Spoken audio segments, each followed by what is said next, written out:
This is OMS Voices, an Amos podcast. I'm Bill Klaproth, and with me is Dr. Jim Baker, who is here to discuss the OMS and the orthodontist working together for the patient. Dr. Baker, thank you for being here. Thanks for having me. Yeah, it's great to see you. So what is the relationship between an OMS and an orthodontist?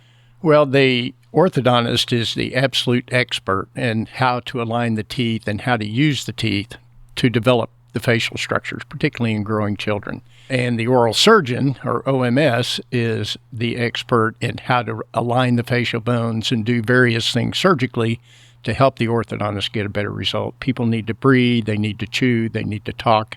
And so working together, they can achieve a better result.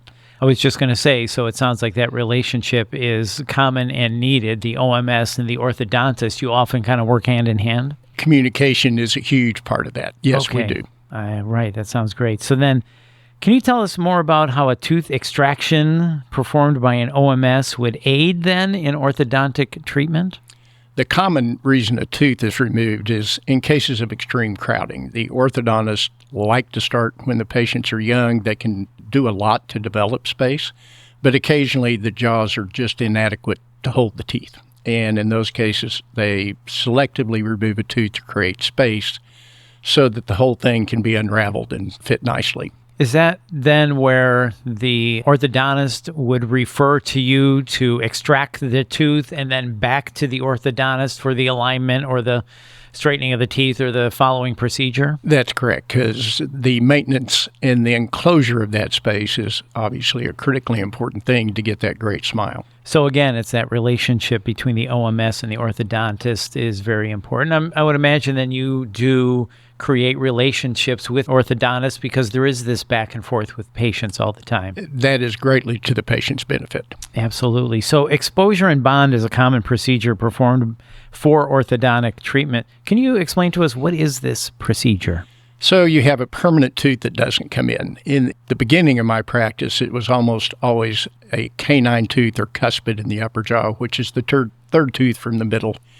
And basically, the oral surgeon goes under the gum tissue, perhaps removes a little bone if there's some over the tooth, and glues the orthodontic bracket to the tooth, and then you attach some type of device down to the braces that runs under the tissue, and the orthodontist pulls on that to bring the tooth in. Does the OMS is involved in that? Yes? Yeah, the OMS does the surgical part, which is to go under the tissue, find the tooth, put the bracket on, and run the little attachment down to the orthodontic bracket. For the orthodontist then can grab onto it and in a certain direction and pull it gradually into the mouth. Okay, so then there's temporary anchorage devices or TADs, and those are occasionally used for a short time during orthodontic treatment. Can you explain to us what those are?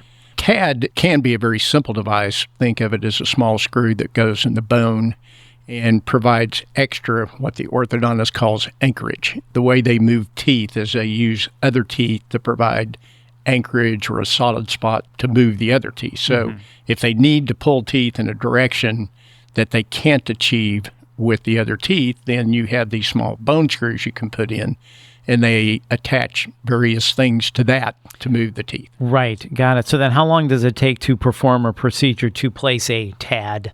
A simple bone screw, 5 minutes. And a little numbing. The patients don't require pain medicine. They really don't require general anesthetic. It can be a more complicated process, which isn't used a lot, but they make specific bone plates that can be placed to do really serious movement of sections of the teeth. Right. So after the movement of the tooth is achieved, does the patient go back to you then to remove the TAD? Yes, and it's just a small tooth or screw removal device. Think of it as something very specific for that device. Right, so then you will remove that TAD and perhaps not even need numbing.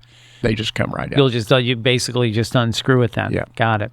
So then how does an OMS assist the orthodontist with questions related to pathology? Can you tell us about that? That's a relatively new, within the last 10 years, thing that's become much simpler. In the old days, you had to get together once every 2 or 3 weeks, look at x-rays, look at photographs. Now, with the advent of digital everything, you can securely email radiographs, three-dimensional images, photographs. So when the orthodontist sees something unusual or out of the ordinary, they can contact the oral surgeon, and we call it a curbside consult. It's just, hey, what do you think about this? And it's all done, as I said, of necessity, very securely with the medical records. So this speeds up the process then? Yes, and it is very common now. Which is a great benefit for the patient. Commonly saves him a trip to the oral surgeon's office. Yeah, so you were mentioning earlier sending a child to the orthodontist. At what age should a child see an orthodontist to begin care? They like to screen them when they're about 7. Okay. And when there's a mixture of still baby teeth and permanent teeth, and they can see if things are going to come in correctly. They can do a lot of things to prevent, for instance, an upper jaw cuspid from being impacted that would have been otherwise. So they like to see them at 7. It doesn't mean anything's going to happen. And then they will put them in what they call a recall system, where they see them every 6 months to a year, depending on how complex a situation they're looking at. Would you, as an OMS, then be called in if there is a situation that needs repair or some type of a procedure? Do you often see children 7, 8, 9, 10 years of age? We do. And we have the anesthetic skill to manage those children, which is the other mission-critical part of that. That is a very big part of it as well. So if something isn't coming in right, that's when you could be called in to remove something or place a TAD so they can make sure that it's coming in correctly. They'll leverage the other teeth. Is that right? Or there's a lot of pathology in that age group. Just simple things. They're not cancerous, but they're things that will destroy the jaw or mutilate teeth. So you can intervene before those things get large and take care of them. Yeah.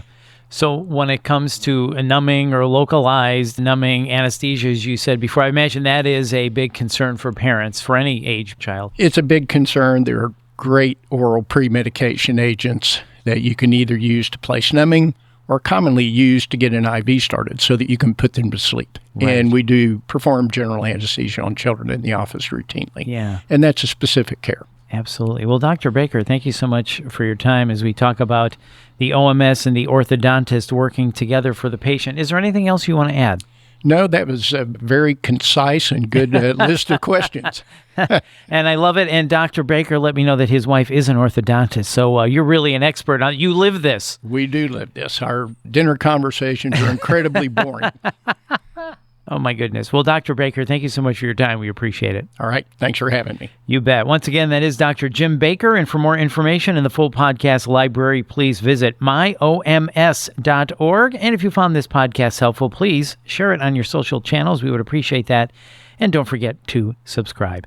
Thanks for listening.